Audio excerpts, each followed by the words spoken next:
Hello friends, आपका स्वागत है हमारे चैनल पर। मेरा नाम है ध्रुव और आप देख रहे हैं द लर्नर्स कम्युनिटी। आज की वीडियो में हम बात करेंगे बीए ऑनर्स सिक्स्थ सेमेस्टर का एक सब्जेक्ट जिसका नाम है इंटरनेशनल ट्रेड।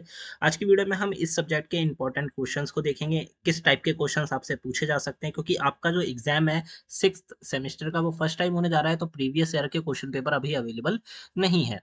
तो आज की वीडियो में हम क्वेश्चन पेपर के तौर पर हम जो इंपॉर्टेंट क्वेश्चंस होते हैं उन्हें देखेंगे और समझेंगे किस टाइप के क्वेश्चन आपसे पूछे जा सकते हैं। ठीक है, तो काफी ज्यादा इंपॉर्टेंट वीडियो होने वाली है, तो वीडियो को कंप्लीट देखिए, वीडियो को कहीं भी स्किप मत करिए। और चलिए वीडियो को शुरू करते हैं। हमारे सब्जेक्ट में आप देख सकते हैं कि 3 यूनिट्स में आपको अराउंड 6 जो लेसन है वो कंप्लीट करने हैं। ठीक है, तो हमने हर एक लेसन से कुछ इंपॉर्टेंट क्वेश्चंस उठाए हैं। हिंदी और इंग्लिश दोनों लैंग्वेज में आपके इंपॉर्टेंट क्वेश्चन अवेलेबल है। मेनली अगर आप देखें तो वेबसाइट पे आपको जो सब्जेक्ट मिलेगा वो आपको केवल इंग्लिश की पीडीएफ में ही मिलेगा, हिंदी वर्जन अवेलेबल नहीं है, बट हमने उसका हिंदी ट्रांसलेशन करके आपको दिखाया है। ठीक है, यूनिट 1, फिर आता है आपका लेसन 1। यूनिट 1 में लेसन 1 आता है जिसका नाम है absolute and comparative advantage theory. ठीक है, निरपेक्ष और तुलनात्मक लाभ सिद्धांत। अब इसमें क्वेश्चन नंबर 1 आता है। क्वेश्चन नंबर 1 किस प्रकार से बनेगा आपका, देखिए इंग्लिश में जो लिखा हुआ है, ठीक है, वो आपका कंप्लीटली पीडीएफ से लिया गया है। क्वेश्चन पीडीएफ के टॉपिक्स को पढ़कर, और जो हिंदी वर्जन है वो पीडीएफ को पढ़कर देन उसको ट्रांसलेट करके आपके बनाए गए हैं। क्वेश्चन नंबर 1 आता है explain the difference between the absolute advantage and comparative advantage using examples. आपको डिफरेंस बताना है एब्सोल्यूट एडवांटेज और कंपैरेटिव एडवांटेज के बीच में, और वो भी एग्जाम्पल का यूज करके। मतलब आप जब बताएंगे तो आपको एग्जाम्पल देना होगा। निरपेक्ष लाभ और तुलनात्मक लाभ में अंतर को उदाहरण सहित स्पष्ट करना। अब किस प्रकार से बताना है, उत्तर में आप क्या लिखेंगे, एडम स्मिथ और डेविड रिचर्डो के जो सिद्धांत है उनकी आप तुलना कर सकते हैं। ठीक है, एडम स्मिथ और डेविड रिचर्डो के जो सिद्धांत है उस सिद्धांतों को आप इस आंसर के अंतर्गत एक्सप्लेन कर सकते हैं। ठीक है, और लेबर प्रोडक्टिविटी आधारित उदाहरण देने हैं। लेबर प्रोडक्टिविटी से रिलेटेड जो उदाहरण है वो आप यहाँ पे दे सकते हैं। क्वेश्चन नंबर 2 को देखते हैं। इसमें आपसे पूछा गया कि discuss the importance of opportunity cost in Ricardian model. ठीक है, रिचर्डियन जो मॉडल है उसमें अवसर लागत के महत्व को आपको बताना है, मतलब इंपॉर्टेंस बताने हैं। ठीक है, ऑफ अपॉर्चुनिटी, जो अवसर होते हैं, ठीक है, उनके कॉस्ट को या उनकी लागत को आपको यहाँ पे बताना है। छात्र को बताना है कि कॉम्पिटिटिव एडवांटेज का निर्धारण अपॉर्चुनिटी कॉस्ट से होता है, ना कि लागत से। ठीक है, आप जब लिखेंगे अपना आंसर तो आपको यहाँ पे एक्सप्लेनेशन में आप कह सकते हैं कि ये बताना होगा कि कॉम्पिटिटिव जो एडवांटेज होता है उसका निर्धारण है, मतलब वो डिसाइड होते हैं अपॉर्चुनिटी के कॉस्ट से, ना कि केवल लागत से। मतलब सिर्फ कॉस्ट से नहीं होते, वो अपॉर्चुनिटी कॉस्ट से होते हैं। ठीक है, तो ये आपका क्वेश्चन है, क्वेश्चन नंबर 2। देखिए इस टॉपिक में आपका क्या इंपॉर्टेंट है, इस टॉपिक में आपके अपॉर्चुनिटी कॉस्ट जो रिचर्डियन मॉडल के अंतर्गत है वो एक इंपॉर्टेंट है। ऊपर वाले क्वेश्चन में क्या इंपॉर्टेंट है, ऊपर वाले क्वेश्चन में एब्सोल्यूट एडवांटेज और कॉम्पिटिटिव एडवांटेज दोनों इंपॉर्टेंट चीजें हैं। क्वेश्चन नंबर 3 को देखते हैं। Illustrate gains from trade under comparative advantage. तुलनात्मक लाभ के अंतर्गत व्यापार से लाभों को स्पष्ट कीजिए। ठीक है, तुलनात्मक लाभ जो होता है कॉम्पैरेटिव एडवांटेज, ठीक है, उसके अंतर्गत जो लागत व्यापार है, सॉरी, उसके अंतर्गत क्या है, व्यापार से जो लाभों को स्पष्ट करना है। ठीक है, वो व्यापार से रिलेटेड जो लाभ है वो आपको बताना है। उत्तर में आप क्या बताएंगे, उत्तर में स्पेशलाइजेशन और म्यूचुअल बेनिफिट्स के विश्लेषण करना है। उत्तर में आप लिखेंगे स्पेशलाइजेशन और जो म्यूचुअल बेनिफिट्स हैं उन दोनों का आपको एक्सप्लेन करना है, उन दोनों को आप बता सकते हैं। ठीक है, ये वाला जो पॉइंट है ना, ये वाला पॉइंट केवल ये बताता है कि आपको उत्तर में आप क्या ऐड कर सकते हैं, क्या आप उसमें बता सकते हैं। ठीक है, आप अपना भी उत्तर बिल्कुल ऑन द स्पॉट वहां पे बना सकते हैं, अगर आपको टॉपिक से रिलेटेड जितनी जानकारी है उसका यूज करके। ठीक है, ऐसा नहीं है कि केवल आप जो हमने टॉपिक्स बताए उन्हीं का यूज करें, आप उससे ज्यादा भी पढ़िए, तभी आप एक अच्छा आंसर बना पाएंगे। क्वेश्चन नंबर 4 को देखते हैं। Explain the specific factor model with diagram.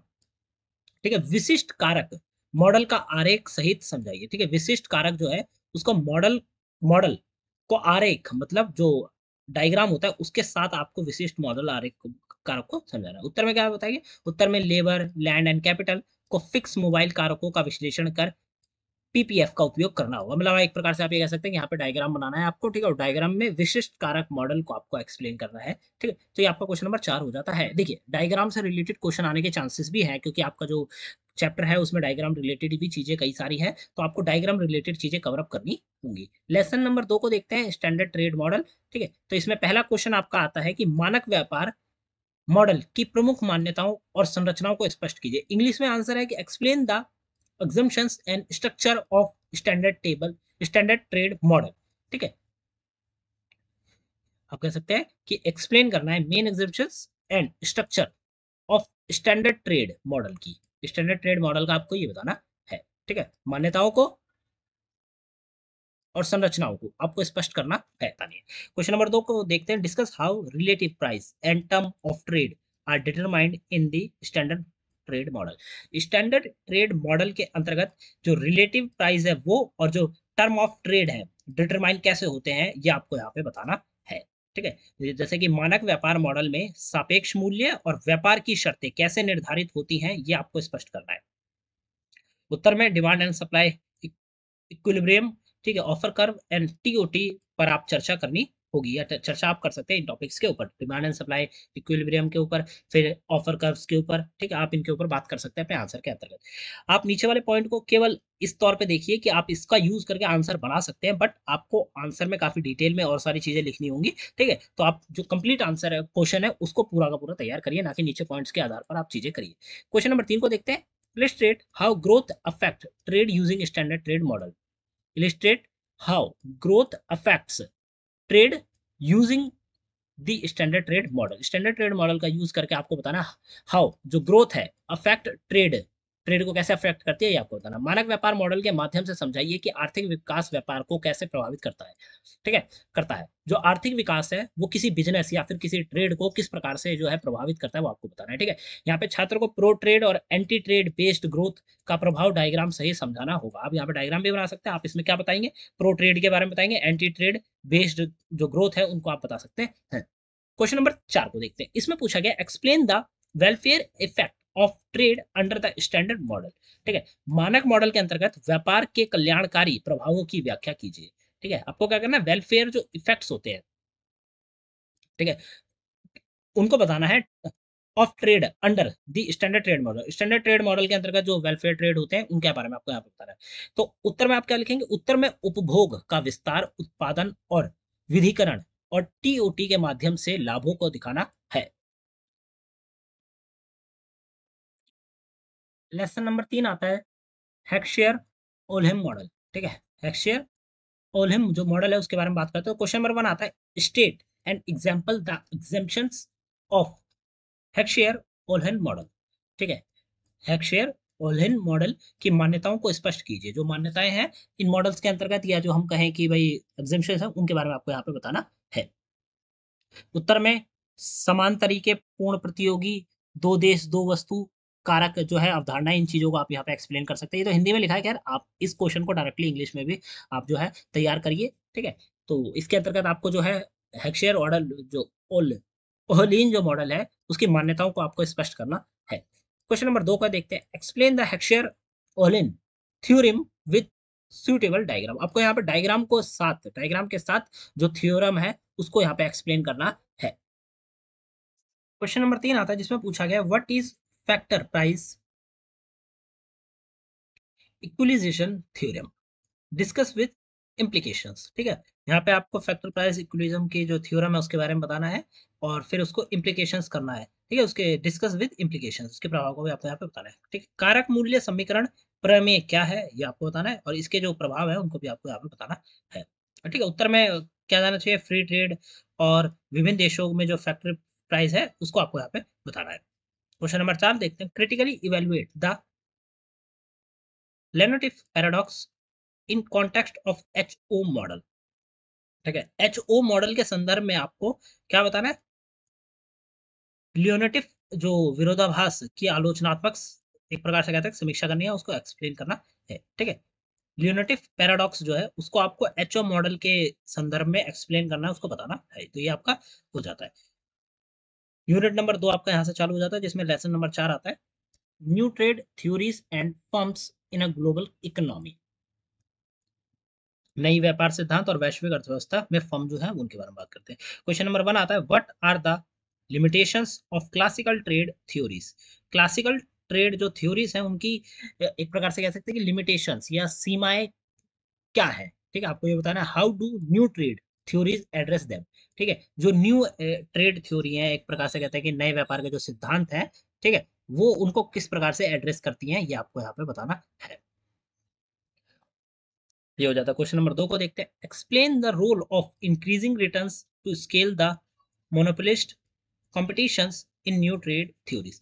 ठीक है, आपको क्या करना है, रोल बताना है किसका, इंक्रीजिंग रिटर्न्स, जो रिटर्न्स इंक्रीज हो रहे हैं, रिटर्न जो आ रहे हैं वो इंक्रीज हो रहे हैं समय के साथ, to scale and monopolist competition in a new trade theories. जो न्यू ट्रेड थ्योरीज है उसके अंतर्गत जो भाई इंक्रीज हो रहा है रिटर्न्स, उनके बारे में आपको बताना है, मोनोपोलिस्ट और स्केल के बारे में। ठीक है, नए व्यापार सिद्धांत में स्केल की बढ़ती प्रतिफलता और एकाधिकार प्रतियोगिता की भूमिका को स्पष्ट कीजिए। ठीक है, नया व्यापार सिद्धांत या न्यू जो ट्रेड थ्योरीज हैं उनके बारे में बात करें तो उसमें स्केल की बढ़ती प्रतिफलता और एकाधिकार प्रतियोगिता, मतलब जो मोनोपोलिस्ट कॉम्पिटिशंस है, ठीक है, उसकी भूमिका आपको यहाँ पे बतानी है। क्वेश्चन नंबर 3 आता है, discuss the role of multinational enterprises MNEs in global trade system. ठीक है, ग्लोबल ट्रेड सिस्टम में रोल आपको बताना है मल्टीनेशनल एंटरप्राइजेस का। ठीक है, मल्टीनेशनल एंटरप्राइजेस का क्या रोल है ग्लोबल सिस्टम में, ग्लोबल ट्रेड सिस्टम में, ये आपको यहाँ पे बताना है। वैश्विक व्यापार प्रणाली में बहुराष्ट्रीय उद्योग की भूमिकाओं पर आपको चर्चा करनी है। ऐसी कंपनियां जो कि भाई एक देश में नहीं, एक देश से ज्यादा देशों में मल्टीनेशनल है, ठीक है, तो उन जो एंटरप्राइजेस है उनके बारे में आपको यहाँ पे बताना है। क्वेश्चन नंबर 4 आता है, illustrate the concept of intra trade, intra industry trade with suitable example. आपको जो कॉन्सेप्ट है, क्या कॉन्सेप्ट है, इंट्रा इंडस्ट्री ट्रेड का जो कॉन्सेप्ट है उसको आपको सूटेबल एग्जाम्पल के साथ जो है वो आपको यहाँ पे बताना है। उप उद्योगी व्यापार मतलब इंट्रा इंडस्ट्री ट्रेड की अवधारणा को उदाहरण सहित आपको क्या करना है, एक्सप्लेन करना है। जैसे ऑटोमोबाइल सेक्टर हो गया, इलेक्ट्रॉनिक सेक्टर हो गया, जैसे जो सेक्टर है इसमें आधार पर उत्पाद विविधता में व्यापार को समझाइए। ठीक है, मतलब ऑटोमोबाइल सेक्टर में ऐसा नहीं है कि भाई केवल एक ही जगह पे पूरी कार बन रही है, कार अलग अलग पार्ट से आ रही है, उसके अलग अलग पार्ट अलग अलग जगहों पे बन रहे हैं। ठीक है, तो इसी प्रकार इलेक्ट्रॉनिक का भी सेम यही है। तो ये है इंट्रा जो इंडस्ट्री ट्रेड है। ठीक है, एक ही इंडस्ट्री में चीजें जो हो रही हैं एक दूसरे से ट्रेड हो रही हैं, तो इसके बारे में आपको यहाँ पे बताना है। यूनिट नंबर 3 आपका चालू हो जाता है। यूनिट नंबर 3 में चैप्टर लेसन नंबर 5 आता है ट्रेड पॉलिसीज के बारे में, व्यापार नीति से रिलेटेड। तो पहला आपका क्वेश्चन आता है, explain the arguments of, argument for and against free trade. जो फ्री ट्रेड है उसके फॉर में और अगेंस्ट में आपको जो है आर्ग्यूमेंट्स है वो आपको देने हैं। ठीक है, मुक्त व्यापार के पक्ष में और विपक्ष में जो तर्क होते हैं वो आपको यहाँ पे देने हैं। भाई एफिशिएंसी, इनोवेशंस के पक्ष में कर सकते हैं, और एम्प्लॉयमेंट लॉस, डंपिंग के विपक्ष में आप तर्क दे सकते हैं। ठीक है, ये जो टॉपिक्स हैं ये दो टॉपिक आप पक्ष में बता सकते हैं, ये दो टॉपिक आप जो विपक्ष है उसमें आप बता सकते हैं। क्वेश्चन नंबर 2 होता है, discuss the instruments of trade policy in with example. ठीक है, जो इंस्ट्रूमेंट्स हैं ट्रेड पॉलिसी में उनको आपको एग्जांपल के साथ एक्सप्लेन करना है। व्यापार नीति के साधनों पर आपको चर्चा करनी है, जैसे टैरिफ्स हो जाते हैं, कोटास हो जाते हैं, एक्सपोर्ट सब्सिडीज हो जाती है, वॉलंटरी एक्सपोर्ट्स, रिस्ट्रेनर्स हो जाते हैं। ठीक है, आदि ये जो चीजें हैं ना इनके ऊपर आपको क्या करना है, एक्सप्लेन करना है। इन टॉपिक्स को आप अपने आंसर में जोड़ सकते हैं। अगला क्वेश्चन आता है क्वेश्चन नंबर 3, जिसके अंतर्गत पूछा गया है कि illustrate the efforts of tariffs using partial equilibrium analysis. ठीक है, आपको क्या करना है, एफर्ट्स बताने हैं किसके, एफर्ट्स ऑफ टैरिफ्स के यूजिंग पार्शियल इक्विलिब्रियम एनालिसिस। इस चीज को यूज करके आपको टैरिफ्स के जो इफेक्ट्स होते हैं वो आपको यहाँ पे बताने हैं। आंशिक संतुलन विश्लेषण द्वारा टैरिफ के प्रभावों को अ, स्पष्ट करना है। ठीक है, आंशिक आंशिक संतुलन विश्लेषण, इस चीज का यूज करके टैरिफ के जो प्रभाव होते हैं या एफर्ट्स होते हैं, इफेक्ट्स होते हैं, वो आपको यहाँ पे बताने हैं। ठीक है, क्वेश्चन नंबर 4 को देखते हैं, critically examine the case for infant industry protection. ठीक है, आपको कौन सा case for the infant industry protection, ये जो इन्फेंट इंडस्ट्री प्रोटेक्शन है, ठीक है, इसके लिए आपको क्रिटिकली जो केस है उसको एग्जामाइन करना है। ठीक है, नवोदित उद्योग संरक्षण के पक्ष में तर्कों की आलोचनात्मक समीक्षा कीजिए। ठीक है, जो आप कह सकते हैं कि इसके पक्ष में, नवोदित उद्योग संरक्षण के पक्ष में आपको तर्क देने हैं और उन तर्कों को एक्सप्लेन करना है। ठीक है, ये हो जाता है। अब हमारा जो लेसन पार्ट नंबर 6 आता है, लेसन नंबर 6 आता है, अंतर्राष्ट्रीय व्यापार और विश्व व्यापार संगठन, international trade and world trade organization. तो इसमें पहला क्वेश्चन बनता है आपका, explain the role and functions of WTO in promoting international trade. ठीक है, आपको रोल बताना है, ठीक है, and function, role and function दोनों बताने हैं डब्ल्यूटीओ के प्रमोटिंग इंटरनेशनल ट्रेड, किस प्रकार से वो जो प्रमोट करते हैं इंटरनेशनल ट्रेड को वर्ल्ड ट्रेड ऑर्गेनाइजेशन जो है वो प्रमोट करती है, तो उसके रूल को बताना है और उसके फंक्शंस को बताना है। अंतर्राष्ट्रीय व्यापार को बढ़ावा देने के लिए डब्ल्यूटीओ की भूमिका और कार्य को स्पष्ट कीजिए। ठीक है, अंतर्राष्ट्रीय व्यापार संगठन जो है वो बढ़ावा देता है किस, मतलब अंतर्राष्ट्रीय व्यापार को बढ़ावा देने में जो डब्ल्यूटीओ की भूमिका है और उसके जो कार्य है वो आपको यहाँ पे बताने हैं। अब इसमें क्या होता है कि छात्रों को किस प्रकार से डिस्प्यूट सेटलमेंट, दो देशों के बीच में जो भी कोई मुद्दा है, डिस्प्यूट है, ठीक है, उसको सेटलमेंट करना, फिर ट्रेड लिबराइजेशन, अब जो क्या है व्यापार उदारीकरण, ठीक है, और फिर ट्रांसपेरेंसी की व्यापार जो हो सही प्रकार से हो, इन सब चीजों को किया जाता है डब्ल्यूटीओ के द्वारा, ताकि अच्छे से व्यापार हो सके देशों के बीच में। दूसरा क्वेश्चन आता है डिस्कस द स्ट्रक्चर एंड की आर्ग्यूमेंट्स अंडर डब्ल्यूटीओ फ्रेमवर्क, ठीक है, डब्ल्यूटीओ के फ्रेमवर्क के अंतर्गत जो की आर्ग्यूमेंट्स और जो स्ट्रक्चर है वो आपको यहाँ पे बता रहा है। डब्ल्यूटीओ के ढांचे के अंतर्गत प्रमुख समझौते और जो संरचना है उसकी आपको चर्चा करनी है। जैसे कि डब्ल्यूटीओ के अंतर्गत गेट का समझौता आ जाता है, गेट्स आ जाती है, ट्रिप्स आ जाती है, TRIMS आ जाता है, आदि जो समझौते हुए हैं अंतरराष्ट्रीय स्तर पर, वो आपको बताने हैं। क्वेश्चन नंबर 3 आता है what are the major concerns of developing countries regarding WTO policy. WTO की जो पॉलिसी है, ठीक है, में जो कंट्री अभी डेवलप हो रही है, डेवलपिंग कंट्रीज, उनके लिए कंसर्न कौन कौन से है। डब्ल्यूटीओ की नीतियों के संदर्भ में विकासशील देशों की प्रमुख चिंताएं कौन कौन सी है भाई। डब्ल्यूटीओ ने जो नीतियां बना रखी हैं उसको ध्यान में रखकर जो विकासशील देश है जैसे कि भारत, ठीक है, इसके लिए कौन कौन सी चुनौतियां सामने आती हैं, कौन कौन सी प्रमुख चुनौतियां हैं। तो एग्रीकल्चर सब्सिडीज के बारे में बात कर सकते हैं, ठीक है, मार्केट एक्सेस के बारे में बात कर सकते हैं, और फिर पेटेंट लॉ के बारे में आप बात कर सकते हैं। आदि जो मुद्दे हैं इन पर आप फोकस कर सकते हैं, अपने जो आंसर है उसमें बता सकते हैं, ठीक है। मार्केट एक्सेस के बारे में कि भाई कई देशों की जो विकसित देश है उनकी मार्केट विकासशील देशों में तो है, परंतु विकासशील देशों की जो मार्केट है वो विकसित देशों तक नहीं पहुंच पा रही है, ठीक है, तो इससे रिलेटेड कई सारी चीजें आप बता सकते हैं। फिर चौथा क्वेश्चन आता है evaluate India position and challenges with in the WTO system. WTO system के अंतर्गत इंडिया की जो पोजीशन और जो चैलेंजेस है वो आपको यहाँ पे बताना है। डब्ल्यूटीओ प्रणाली के भीतर भारत की स्थिति और चुनौतियों का मूल्यांकन कीजिए।